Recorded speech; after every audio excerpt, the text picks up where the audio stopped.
ಒಂಥರ ನೋಡೋದಕ್ಕೆ ಆಟೋ ತರನೇ ಇದೆ. ಬಟ್ ಇಲ್ಲಿ ಲಿಥಿಯಂ ಅಯಾನ್ ಬ್ಯಾಟ್ರಿನ ಯೂಸ್ ಮಾಡಿರ್ತಾರೆ. ನಿಮ್ಗೆ 3 ವರ್ಷ ವಾರಂಟಿ ಕೊಡ್ತಾರೆ.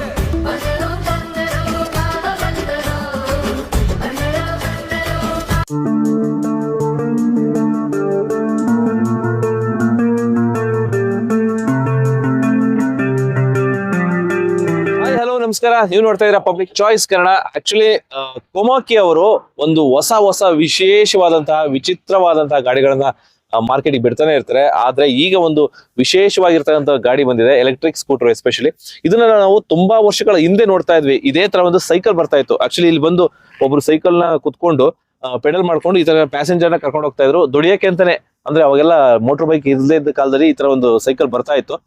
ಸೊ ಆ ತರ ಒಂದು ವಿನ್ಯಾಸವಾಗಿ ಮಾಡಿ ಎಲೆಕ್ಟ್ರಿಕ್ ಸ್ಕೂಟರ್ನ ಮಾಡಿದ್ದಾರೆ. ಇದ್ರ ಬಗ್ಗೆ ತಿಳ್ಕೊಳ್ಳೋಣ. ಇದರ ಗಾಡಿ ಹೆಸರು ಏನಪ್ಪಾ ಅಂತಂದ್ರೆ ಫ್ಯಾಮ್ ಅಂತ. So fam electric scooter. ಇದ್ರಲ್ಲಿ ಯಾವ ತರ ಬ್ಯಾಟ್ರಿನ ಯೂಸ್ ಮಾಡಿರ್ತಾರೆ, ಮತ್ತೆ ಎಷ್ಟು ಪ್ರೈಸ್ ಆಗುತ್ತೆ, ಮತ್ತೆ ಎಷ್ಟು ಕಿಲೋಮೀಟರ್ ಓಡಿಸ್ಬೋದು, ಈ ವೀಲ್ ಸೈಜ್ ಎಷ್ಟು, ಮತ್ತೆ ಈ ಗಾಡಿ ಯಾರಿಗೆಲ್ಲ ಯೂಸ್ ಆಗುತ್ತೆ, ಅಂದ್ರೆ ಯಾವ ತರ ಪರ್ಸನ್ಗೆ ಯೂಸ್ ಆಗುತ್ತೆ, ಪ್ರತಿಯೊಂದು ಡೀಟೇಲ್ಸ್ ತಿಳ್ಕೊಂತ ಹೋಗೋಣ ಬನ್ನಿ.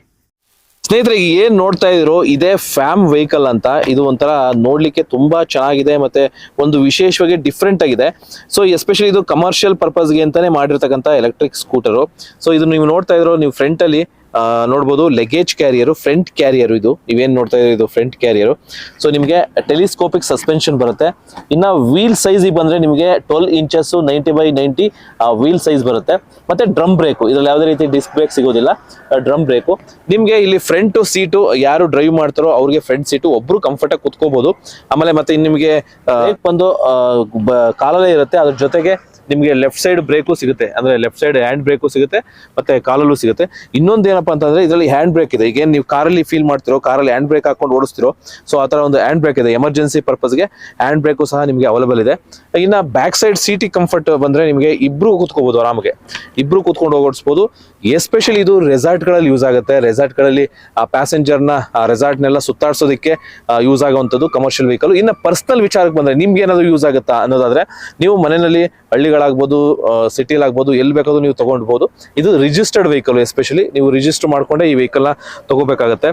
ನಿಮ್ಗೆ ಬ್ಯಾಕ್ ಸೈಡ್ ನಿಮ್ಗೆ ಏನು ಎರಡು ವೀಲ್ಸ್ ಬರುತ್ತೋ, ಆ ವೀಲ್ಸ್ ಮಧ್ಯೆ ನಿಮ್ಗೆ BLDC ಅಬ್ ಮೋಟರ್ ನಿಮ್ಗೆ ಸಿಗುತ್ತೆ. ನಿಮ್ಗೆ ಬ್ಯಾಕ್ ಸೈಡ್ ಅಲ್ಲಿ ಒಂದು ಲೆಗೇಜ್ ಕ್ಯಾರಿಯರ್ ಸಿಗುತ್ತೆ. ಇಲ್ಲೂ ಸಹ ನೀವು ಲೆಗೇಜ್ ನ ಕ್ಯಾರಿ ಮಾಡ್ಬೋದು. ನೀವು ಅಕಸ್ಮಾತ್ ಟ್ರಿಪ್ ಹೋಗ್ತಾ ಇದ್ರೆ ಅಥವಾ ರೆಸಾರ್ಟ್ ನ ಸುತ್ತಾಡ್ತಾ ಇದ್ರೆ ನಿಮ್ಮ ಲಗೇಜ್ಗಳನ್ನೆಲ್ಲ ಇಲ್ಲಿ ಇಟ್ಕೊಂಡು ಆರಾಮಾಗಿ ಕ್ಯಾರಿ ಮಾಡ್ಕೋಬಹುದು. ಮತ್ತೆ ಏನಾದ್ರು ಊಟ ಆ ಥರದ್ದು ಏನಾದ್ರು ಇಟ್ಕೋಬಹುದು.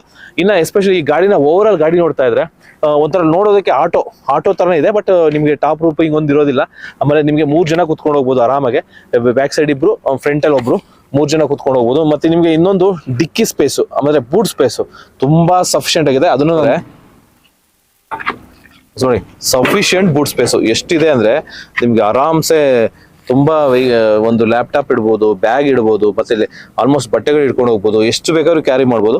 ನಿಮ್ಗೆ ಡಿಫ್ರೆಂಟ್ ನಿಮ್ಗೆ ಯಾವ್ಯಾವ ರೀತಿ ಯೂಸ್ ಆಗುತ್ತೋ, ಹಳ್ಳಿಗಳಿಗೆ ಹೋದ್ರೆ ಹಳ್ಳಿಗಳಲ್ಲಿ ಏನೆಲ್ಲ ನೀವು ಕ್ಯಾರಿ ಮಾಡ್ಬೋದು ಅದನ್ನೆಲ್ಲ ಕ್ಯಾರಿ ಮಾಡ್ಬೋದು. ನೀರ್ ಕ್ಯಾನ್ ಪಾರ್ಸಲ್ ಮಾಡ್ಬೇಕು ಒಂದ್ ಕಡೆಯಿಂದ ಒಂದ್ ಕಡೆಗೆ ಅಂದ್ರೆ ನೀರ್ ಕ್ಯಾನ್ ಇಟ್ಕೊಂಡು ಹೋಗ್ಬೋದು. ಮತ್ತೆ ಇದ್ರ ಜೊತೆಗೆ ಲೆಗೇಜ್ ಇಟ್ಟು ಮತ್ತೆ ಈ ಸೀಟ್ ನ ಕ್ಲೋಸ್ ಮಾಡ್ಕೊಂಡು ಕೂತ್ಕೊಂಡು ಹೋಗ್ಬೋದು. ಸೊ ಎರಡು ಮಲ್ಟಿಪರ್ಪಸ್, ಎರಡು ಯೂಸ್ ಆಗುತ್ತೆ. ಸೊ ಇದು ಬೂಟ್ ಸ್ಪೇಸು. ನಿಮ್ಗೆ ಇದಲ್ದೇ ಬೂಟ್ ಸ್ಪೇಸು ನಿಮ್ಗೆ ಬ್ಯಾಕ್ ಸೈಡ್ ಕ್ಯಾರಿಯರ್ ಬರುತ್ತೆ, ಮತ್ತೆ ಫ್ರಂಟು ಲೆಗೇಜ್ ಕ್ಯಾರಿಯರ್ ಬರುತ್ತೆ. ಸೊ ಇಲ್ಲೂ ನೀವು ಲೆಗೇಜ್ ನ ಇಟ್ಕೊಂಡು ಹೋಗ್ಬೋದು. ಟೋಟಲಿ ಒಂಥರ ಕಮರ್ಷಿಯಲ್ ವೆಹಿಕಲ್ ಆಗಿರೋದ್ರಿಂದ ಇದು ನಿಮ್ಗೆ ಒಂದು ಮಾಡಿಸಿದಂಥದ್ದು. ಎಸ್ಪೆಷಲಿ ಹಳ್ಳಿ ಏನಾದ್ರು ನೀವು ತಗೊಂಡು ಹೋಗ್ತೀನಿ, ಇದು ಇಟ್ಕೋತೀನಿ ಅಂತ ಅಂದ್ರೆ ಈ ಗಾಡಿ ನಿಮ್ಗೆ ಮಲ್ಟಿಪರ್ಪಸ್. ನೀವು ಏನಾದ್ರು ಸ್ವಲ್ಪ ವಯಸ್ಸಾದವರು ನೀವು ತೋಟಕ್ಕೆ ಓಡಾಡ್ಬೇಕು, ಸೊ ಅಂತವ್ರಿಗೂ ಯೂಸ್ ಆಗುತ್ತೆ. ಹಿಂದ್ಗಡೆ ಕೊಂಡು ಅಜ್ಜಿ ತಾತ ಈ ತರದನ್ನ ಕೂರ್ಸ್ಕೊಂಡು ನೀವು ತೋಟಕ್ಕೆ ಸುತ್ತಾಡ್ಕೊಂಡು ಬರ್ಬೋದು. ಅಂದ್ರೆ ಹಳ್ಳಿಗಳಲ್ಲಿ ಹೇಳ್ತಾ ಇದ್ರೆ. ಇನ್ನು ಸಿಟಿನಲ್ಲಿ ಕಮರ್ಷಿಯಲ್ ಪರ್ಪಸ್ ನೀವು ರೆಸಾರ್ಟ್ ನ ಸುತ್ತಾಡೋದಕ್ಕೆ ಎಲ್ಲ ಯೂಸ್ ಆಗೋಂಥ ವೆಹಿಕಲ್. ಸೊ ಟೋಟಲಿ ಈ ಗಾಡಿ ಫ್ಯಾಮ್ ಬಗ್ಗೆ ನೀವು ತಿಳ್ಕೊಳ್ಳೋದಾದ್ರೆ ಇಷ್ಟು ಫೀಚರ್ಸ್ ಇದೆ. ಸೊ ಬನ್ನಿ ಇದ್ರ ಪ್ರೈಸ್ ತಿಳ್ಕೊಳ್ಳೋಣ, ಮತ್ತೆ ಎಷ್ಟು ಕಿಲೋಮೀಟರ್ ಓಡಿಸಬಹುದು ಅದನ್ನು ತಿಳ್ಕೊಳ್ಳೋಣ. ಗಾಡಿ ಎಲ್ಲ ಓಕೆ ಆಯ್ತು. ಸೊ ಪ್ರೈಸ್ ಎಷ್ಟು ಬರುತ್ತೆ, ಮತ್ತೆ ಎಷ್ಟು ಕಿಲೋಮೀಟರ್ ರೇಂಜ್ ಬರುತ್ತೆ, ಇದು ಇಂಪಾರ್ಟೆಂಟ್ ಅಲ್ವಾ? ಸೊ ಹಾಗಾದ್ರೆ ಇದರ ಪ್ರೈಸ್ ನಿಮ್ಗೆ 1,50,000 ಆಗುತ್ತಂತೆ, ಅಂದ್ರೆ 1,50,000 ರೂಪಾಯಿ.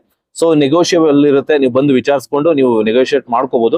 ಆಮೇಲೆ ಕಿಲೋಮೀಟರ್ ಒಂದು ಸಲ ಫುಲ್ ಚಾರ್ಜ್ ಮಾಡಿದ್ರೆ 120 ಕಿಲೋಮೀಟರ್ ಓಡಿಸಬಹುದಂತೆ. ಸೊ 120 ಕಿಲೋಮೀಟರ್ ಅಂತಂದ್ರೆ ಆಲ್ಮೋಸ್ಟ್ ನಿಮ್ಗೆ ಸಫಿಶಿಯಂಟ್. ಒಂದ್ ದಿನಕ್ಕೆ 100 ಕಿಲೋಮೀಟರ್ 120 ಕಿಲೋಮೀಟರ್ ಓಡಿಸೋದು. ಸೊ ಒಂದ್ಸಲ ಫುಲ್ ಚಾರ್ಜ್ ಮಾಡಿದ್ರೆ ನೈಟ್ ನಿಮಗೆ 120 ಕಿಲೋಮೀಟರ್ ರೈಡ್ ಮಾಡೋಣ. ಹೇಗಿದೆ, ಕಂಫರ್ಟ್ ಎಲ್ಲ ಯಾವ ತರ ಇದೆ ಅಂತ ಚೆಕ್ ಮಾಡೋಣ. ಮತ್ತೆ ಇನ್ನೊಂದು ವಿಶೇಷ ಏನಪ್ಪಾ ಅಂತಂದ್ರೆ, ನೀವು ಸ್ಕೂಟರ್ ಅಂದ್ಮೇಲೆ ಯೂಶಲಿ ಕೀ ಹಾಕೊಂಡೆ ಸ್ಟಾರ್ಟ್ ಮಾಡ್ಕೊಂಡು ಹೋಗ್ಬೇಕು. ಬಟ್ ಇದ್ರಲ್ಲಿ ಇನ್ನೊಂದು ಏನಂದ್ರೆ ಸೆನ್ಸಾರ್ ಕೀ ಇದೆ, ಅಂದ್ರೆ ಕೀಲೆಸ್ ಎಂಟ್ರಿನೂ ಇದೆ, ವಿತ್ ಕೀನೂ ಇದೆ. ಒಂಥರ ಕಾರ್ ತರ ಫೀಲ್. ಯಾಕಂದ್ರೆ ನೀವು ಕಾರ್ನ ಹಿಂಗ್ ಜಸ್ಟ್ ಅನ್ಲಾಕ್ ಮಾಡ್ಕೊಂಡು ಕಾರಲ್ಲಿ ಹೋಗ್ತಿರಲ್ಲ, ಆ ತರನೇ ನೋಡಿ. ಈಗ ಅನ್ಲಾಕ್ ಮಾಡ್ತೀನಿ. ಸೊ ಅನ್ಲಾಕ್ ಮಾಡ್ಕೊಂಡೆ ಒಂದು ರೈಡ್ ಮಾಡೋಣ.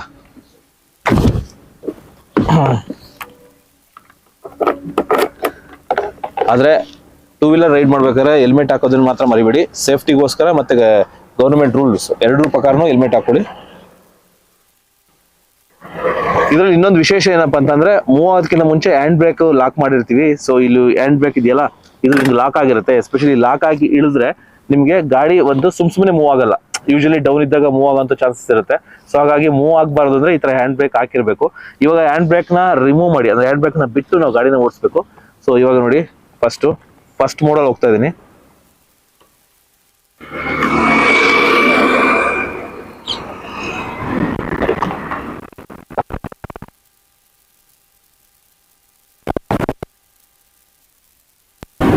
ಇವಾಗ ಪಾರ್ಕಿಂಗ್ ಮೋಡಲ್ ಇದೆ, ರೈಡ್ ಮೋಡ್ ಹೋಗ್ತಾ ಇದೀನಿ. ಸೊ ಬ್ರೇಕ್ ಒಂದ್ಸಲ ಹಿಡಿದ್ಬಿಟ್ರೆ ನಿಮಗೆ ರೆಡಿ, ಅಂದರೆ ಗಾಡಿ ಮೂವ್ ಆಗ್ಲಿಕ್ಕೆ ರೆಡಿ ಆಗಿದೆ.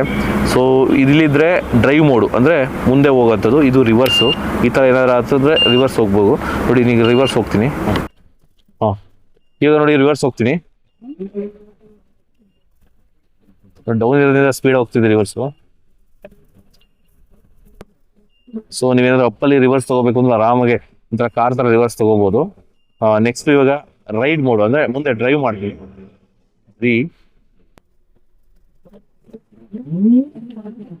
ಸೊ ಇಲ್ಲಿ ನೋಡಿ, ಈಗ ಸೆಕೆಂಡ್ ಗೇರ್ ಹೋಗ್ತಾ ಇದ್ದೇನೆ, ಸೆಕೆಂಡ್ ಸ್ಪೀಡು. ಇನ್ನು ಥರ್ಡ್ ಮೋಡ್ ಈ ತರ ಎಲ್ಲ ಹಾಕೋಬಹುದು.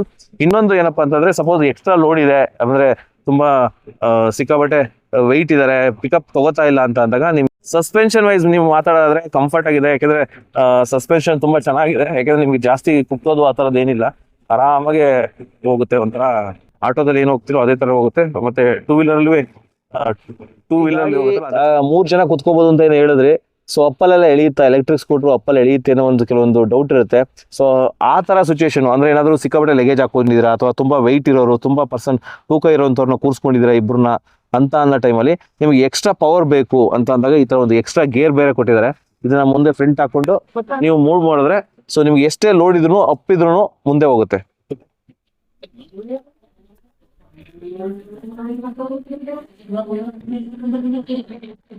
ಈ ಗಾಡಿ ನಿಮ್ಗೆ ಏನಾದ್ರು ಇಷ್ಟ ಆಯ್ತು ಅಂತಂದ್ರೆ ನೀವು ಮಾಡ್ಬೇಕಾದ್ರೆ ಇಷ್ಟೇ. ಆಕ್ಚುಲಿ ಇದ್ರ ಶೋರೂಮ್ ಬಂದು YRT ಶೋರೂಮ್ ಅಂತ, YRT ಕೋಮಾಕಿ ಶೋರೂಮ್. ಇದು ಎಸ್ಪೆಷಲಿ ಚಿಕ್ಕಬಿದ್ರಿಕಲ್ ಹೈವೇ, ಆದ್ರೆ ಚಿಕ್ಕಬಿದ್ರಿಕಲ್ ಅಲ್ಲಿ ತುಮಕೂರು ಹೈವೇನಲ್ಲೇ ಎಕ್ಸಾಕ್ಟ್ ಮೆಟ್ರೋ ಸ್ಟೇಷನ್ ಇದೆ. ಆ ಮೆಟ್ರೋ ಸ್ಟೇಷನ್ ಆಪೋಸಿಟೇ ಬರುತ್ತೆ. ಒಂದು ಅಂಡರ್ ಪಾಸ್ ಬ್ರಿಡ್ಜ್ ಇದೆ, ಆ ಬ್ರಿಡ್ಜ್ ಹತ್ರ ನಿಮ್ಗೆ ಬರುತ್ತೆ. ಅದ್ರ ಜೊತೆಗೆ ಡೈರೆಕ್ಟ್ ನೀವು ಶೋರೂಮ್ ನ ವಿಸಿಟ್ ಮಾಡ್ಬೋದು. ಅಥವಾ ನೀವು ಏನಾದ್ರು ಫೋನ್ ಮಾಡಿ ತಿಳ್ಕೊತೀನಿ, ಹೆಚ್ಚಿನ ಮಾಹಿತಿ ತಿಳ್ಕೊತೀನಿ ಅಂದ್ರೆ ಆ ನಂಬರ್ನು ಸಹ ಹಾಕಿರ್ತೀನಿ. ಆ ನಂಬರ್ಗೆ ಕಾಂಟ್ಯಾಕ್ಟ್ ಮಾಡಿ ಈ ಗಾಡಿ ಬಗ್ಗೆ ವಿಚಾರಿಸಬಹುದು. ಈ ಗಾಡಿ ಇಷ್ಟ ಆಯ್ತು ಅಂತಂದ್ರೆ ನೋಡಿ, ಟೆಸ್ಟ್ ಡ್ರೈವ್ ಮಾಡಿ. ನಿಮ್ಗೆ ಗಾಡಿ ಇಷ್ಟ ಆಯ್ತು ಅಂತಂದ್ರೆ ಈ ಗಾಡಿನ ಪರ್ಚೇಸ್ ಮಾಡ್ಬೋದು.